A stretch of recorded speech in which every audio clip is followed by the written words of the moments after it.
up, guys? You're tuned in with music producer TCustomz, and this is the making of You Already Know. So the first element that went into this beat was the sample. I chopped up the sample and started playing around with it. I wasn't sure what I wanted to do with it. I knew that I liked the sample, that I was going to use certain elements from it, but I didn't know exactly how I was going to sequence everything together. So that was the first part. Just chopped it up, and then just started playing around with the samples and get a sequence. Usually I can get a 4-bar sequence going, or maybe an 8-bar, and then just kind of expand from there. So that's kind of what I did. So I'll let you hear kind of how get the gist of what the sample is doing for this beat.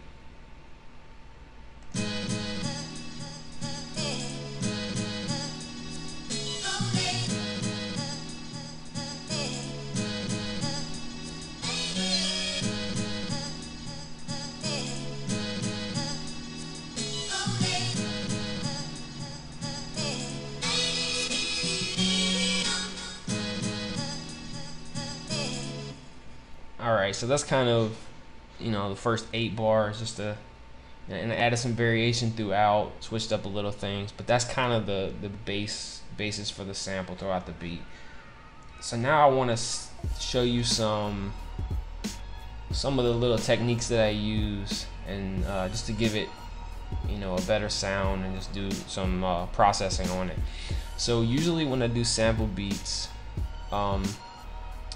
I put an attack after I chop up the sample. I put an attack on each of the chops, and the reason why I do that is because a lot of the chops are on a drum hit, and sometimes if you don't put an attack on it, it doesn't really sound right after you add a drum track over top of it. So the attack just kind of gives it a smoother transition and just kind of blends together well with the drum. So I usually just apply some small attack to all the samples before I start playing with the sequence. So that was the first thing that I did. So the next part, usually what I do is I apply a high pass filter, and that just kind of filters out all the low frequencies, or you set the threshold to whatever low frequencies you want filtered out. That way it makes room for your bass line and for your kick drum and that sort of thing. So for this particular beat, I have a high pass filter with a threshold of 240 hertz. So it only allows 241 hertz and above to come through. And then the next thing I did was added just like a little delay to it, just to give it, you probably heard that when I played it. I played the sequence too, you heard it delay at the end. And that just kind of helps it blend together as well. For this beat, I've talked about before, Waves makes a plugin called Doubler 2, and I use that plugin for the sample track, and I just get basically for widening. That's really what I'm using the Doubler 2 for, and I've showed this before in a previous video.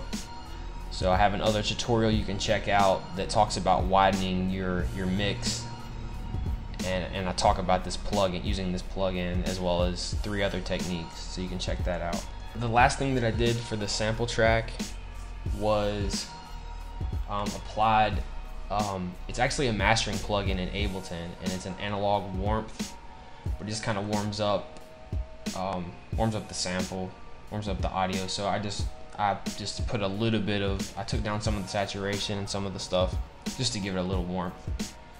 So that was all I did for the sample track. After the sample, I laid down the drum track, the kick and the snare. For the kick is a kick that's included in one of my drum kits, volume 2 or volume 3 drum packs. And for the snare, it's actually four different snares layered, or 4 different sounds. I actually have 2 snares, a clap, and a tambourine. Music producers needing some new high quality drum sounds, make sure to check out my drum kits available on my website. My volume 1 drum kit is available for free. So just keep that in mind. So the kick sounds like, so that's the kick that I used. And the snare has, like I said, 4 sounds. So it's one, it's another snare, it's the tambourine, and this is like a little clap. It's not very, turn the velocity down on it so you can't hear it very well, but and then as far as the effects that I did, the kick I didn't run any effects on. The 2 snares I didn't. Tambourine I added some reverb to, and the clap I put some pre-delay on so it comes in slightly before the snares, and I added double or 2 again to it just to widen it. And then for the kick and the snare, I ran those into a compression track or compression bus. I put a compressor and run a parallel compression on that, so once the track's done, it'll have the compressed drum track running as well. Another thing for the drum track, once I played it, I quantized my kick track and my snare track. One of the things that I did though was I played with the velocities, you can see in this, and once I quantized it, Ableton has grooves, drum grooves that are built into it. It has MPC grooves, it has Logic grooves, it already has a bunch of grooves built in. You can create your own grooves.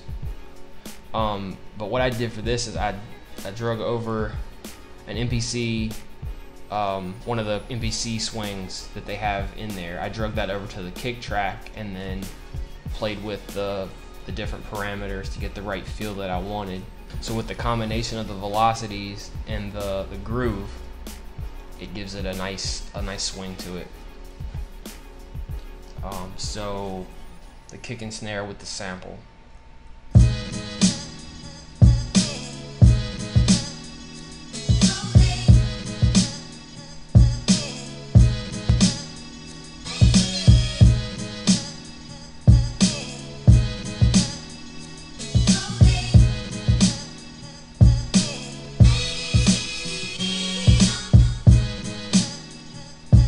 So the hi-hats are kind of the same as the drums. I did kind of the same thing.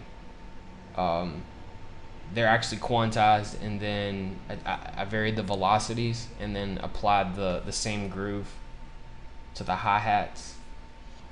Another thing I forgot that I'm still using is a plugin called SpectraLive, and it kind of helps with brightening and widening as well. So a lot of times now I'll send my hi-hat track, sometimes my like crashes and cymbals,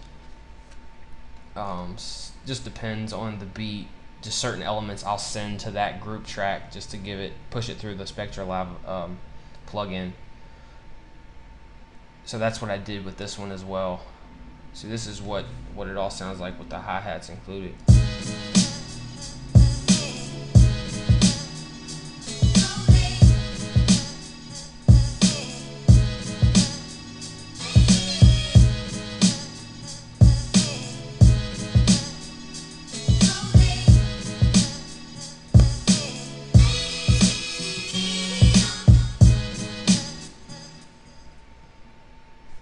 So next is the bass. Usually when I get the sample and drum track down, then I usually try to add a bass line, give it some low end. What I use for the bass, I had a one hit in my collection, one bass note, and basically I loaded that into a sampler, an Ableton sampler, and that allows me to play that one note across the keyboard. So I could actually play a bass line with it. Basically what I did for this was I have 2 bass tracks. I played one and then duplicated it and pitched it up an octave. The original bass octave was really low, and it comes through great in speakers that allow that, but not all. You gotta keep in mind during your mixes that people are playing your music on all kinds of different devices. They're going to be playing it on their phone and computer speakers and all this other stuff. So the bottom, the sub bass isn't always going to come through in those type of devices. And sometimes, especially with your bass line, if you have a sub bass line, what can help out is if you add add a little higher, use some of the higher frequencies that will come through in some of the other devices that people are using.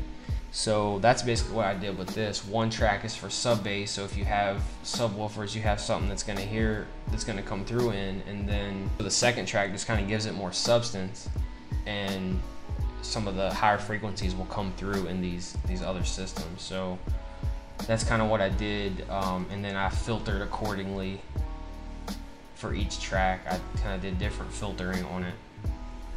So after I lay down the bass line, the crash, usually what I add next, some kind of cymbal or something just to give it a little more ambience, maybe some extra open hats or whatever. But this is just kind of a subtle crash track that I put down. So this is kind of what it sounds like. I didn't add any effects to these to these crashes. So, but here's what it sounds like.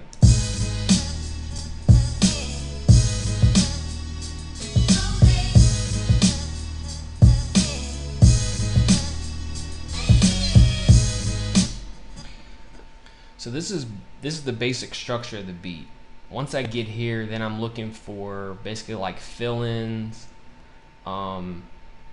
Basically, I'm gonna need something different, variation for the hook, if that means a brand new sequence or just adding new sounds to for the hook or whatever. So the next thing I did was I added a little percussion stab. It comes in right over top of the open hi-hat. I added that, and then I added chimes that bring every 8 bars around. So I'll play that through and let you hear how that sounds.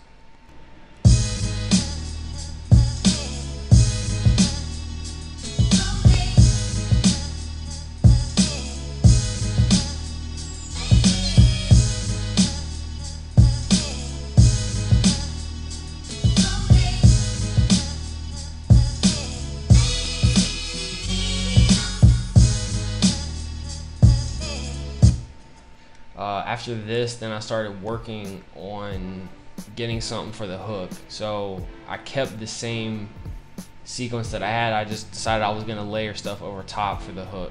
Sometimes what I will do is go back to the sample. Once I find my main sequence, I'll go back to the sample and try to find some other stabs or other sounds that might sound good later in the beat. And that's kind of what I did. And I'll more often than not put a high pass filter and filter out more bass than I do on the normal track. So it's a lot of higher frequencies coming through on the stabs for the hook.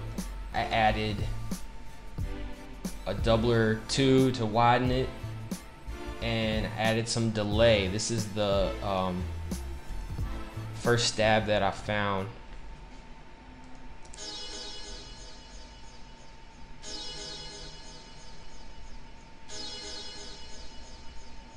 And then the second was a vocal stab, and it has a lot of the same effects. I did put an EQ and dip out some of the high frequencies because there was a hi-hat.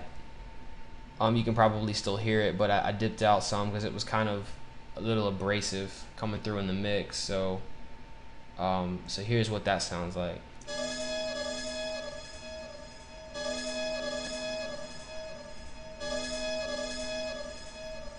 So after I had those two samples on the hook, it still was kind of, empty. So I needed to add something else. I went to a virtual instrument and found a synth sound that I liked and made a sequence with it, and then doubled that track and loaded in a similar sound, but slightly different, and then I panned them one left and one right just to kind of, again, give it a little stereo sound. So here's what those sounds sound like.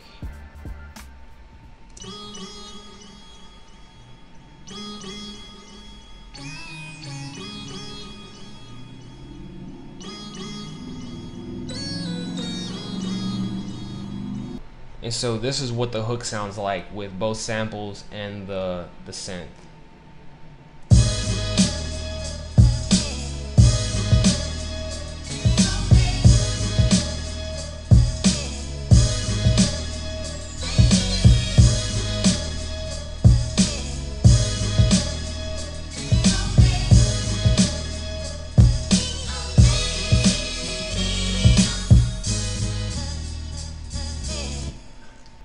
This was the basic structure for the beat. I had the verse, and then I had something for the hook, some variation.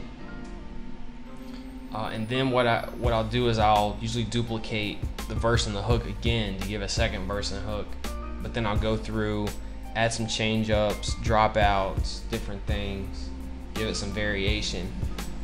Last thing that I added was I took some vinyl static from the intro of this sample and just kind of played it throughout the beat, so it sounds like this.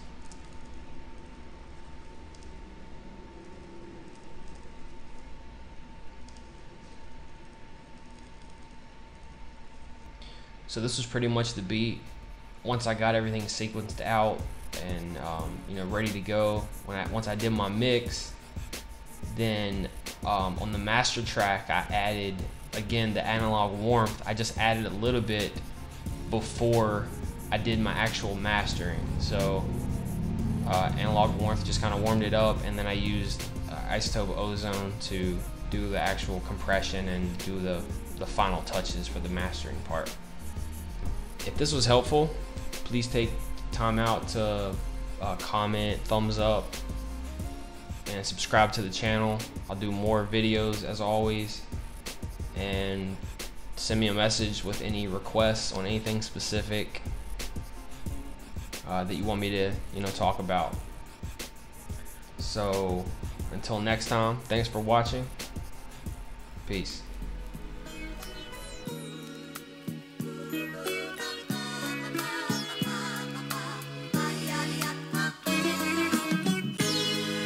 Custom.